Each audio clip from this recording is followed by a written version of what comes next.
Hey everyone! Now you have access to Supervisor from xCloud Dashboard. Supervisor is a powerful process control system that makes sure your important services are always up. Let's see how to manage Supervisor in xCloud.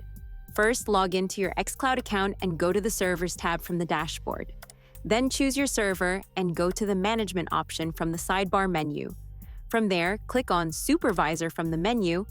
Now click on Add New Supervisor Process. You'll see a configuration panel with fields like command, directory, user, run as root, number of processes, start seconds, and stop signal.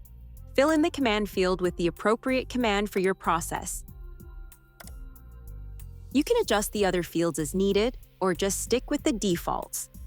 When you're done, click Add Supervisor Process. Once added, your process will appear in the supervisor list and will now be automatically managed.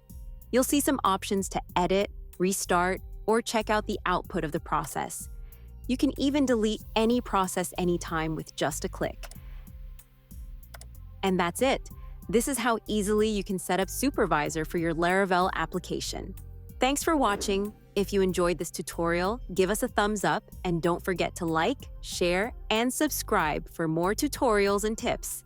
Happy hosting!